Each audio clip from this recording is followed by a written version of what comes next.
Hello' everyone, সকলোকে স্বাগতম জনাইছোঁ।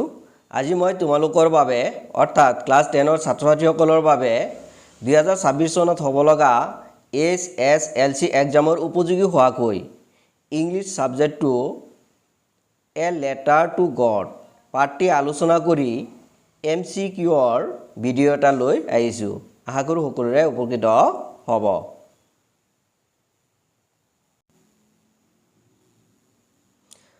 আমাৰ প্ৰশ্নটো হ'ল, who is the author of a letter to god? A letter to god গল্পটোৰ লেখক কোন? ইয়াৰ কাৰেক্ট এনচাৰটো হ'ব গ্ৰেগৰিঅ' লোপেজ ৱাই ফন্টেজ। আমাৰ পৰৱৰ্তী প্ৰশ্নটো হ'ল,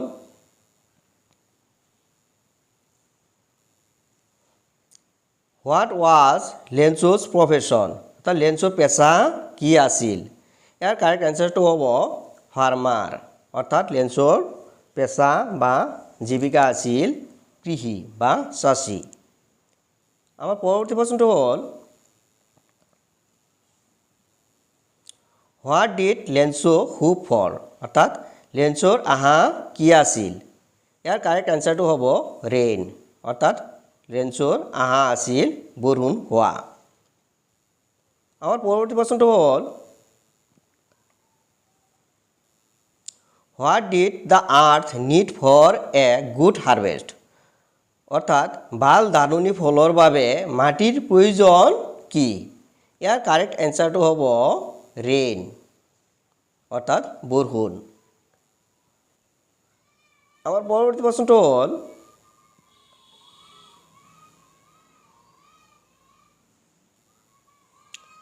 after the hailstorm what was Lencho's only hope? অৰ্থাৎ শিল বৃষ্টিৰ পাছত লেঞ্চৰ একমাত্ৰ আশা কি আছিল? ইয়াৰ কাৰেক্ট আনচাৰটো হ'ব গড। অৰ্থাৎ লেঞ্চৰ একমাত্ৰ আশা আছিল ঈশ্বৰ বা ভগৱান। আমাৰ পৰৱৰ্তী প্ৰশ্নটো হ'ল,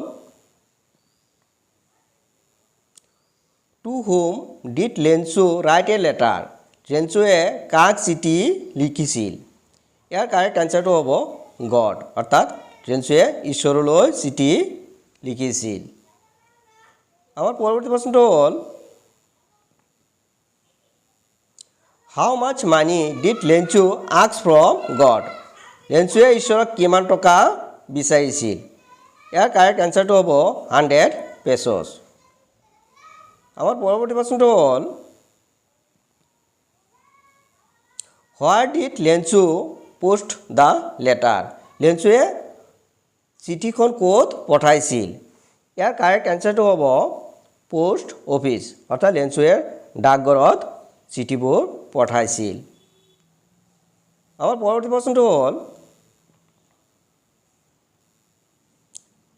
হু ৰিচিভড লেঞ্চোজ লেটাৰ? লেঞ্চোৰ চিঠিখন কোনে পাইছিল বা কোনে ৰিচিভ কৰিছিল?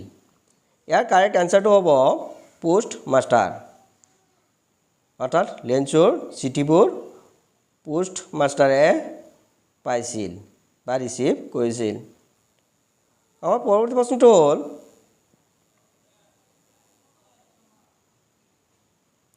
হোৱাই did the postmaster decide to help Lencho? পোষ্টমাষ্টাৰে লেঞ্চোক কিয় সহায় কৰিছিল? ইয়াৰ কাৰেক্ট এনচাৰটো হ'ব to keep Lencho's faith alive. অৰ্থাৎ লেঞ্চৰ ঈশ্বৰৰ ওপৰত বিশ্বাস অক্ষুণ্ণ ৰাখিবলৈ। আমাৰ পৰৱৰ্তী প্ৰশ্নটো হ'ল, how much money could the postmaster collect? অৰ্থাৎ পোষ্টমাষ্টাৰে কিমান টকা সংগ্ৰহ কৰিব পাৰিলে? ইয়াৰ কাৰেক্ট এনচাৰটো হ'ব 70 পেছ'ছ। আমাৰ পৰৱৰ্তী প্ৰশ্নটো হ'ল, how did Lencho's react after the receiving money? টকা পাই লেঞ্চৰ মনোভাৱ কেনেকুৱা হৈছিল? ইয়াৰ কাৰেক্ট এনচাৰটো হ'ব এংগ্ৰি। অৰ্থাৎ ৰাগী হৈছিল বা খং উঠিছিল। আমাৰ পৰৱৰ্তী প্ৰশ্নটো হ'ল,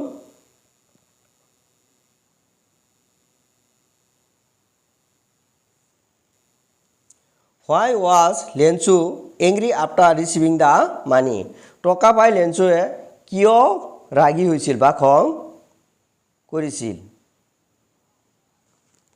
ইয়াৰ কাৰেক্ট এনসাৰটো হ'ব he thought post office employees stall the money তেওঁ ভাবিছিল অৰ্থাৎ তেওঁ ভাবিছিল ডাকঘৰৰ কৰ্মচাৰীয়ে বাকী টকাখিনি চুৰ কৰিলে আমাৰ পৰৱৰ্তী প্ৰশ্নটো হ'ল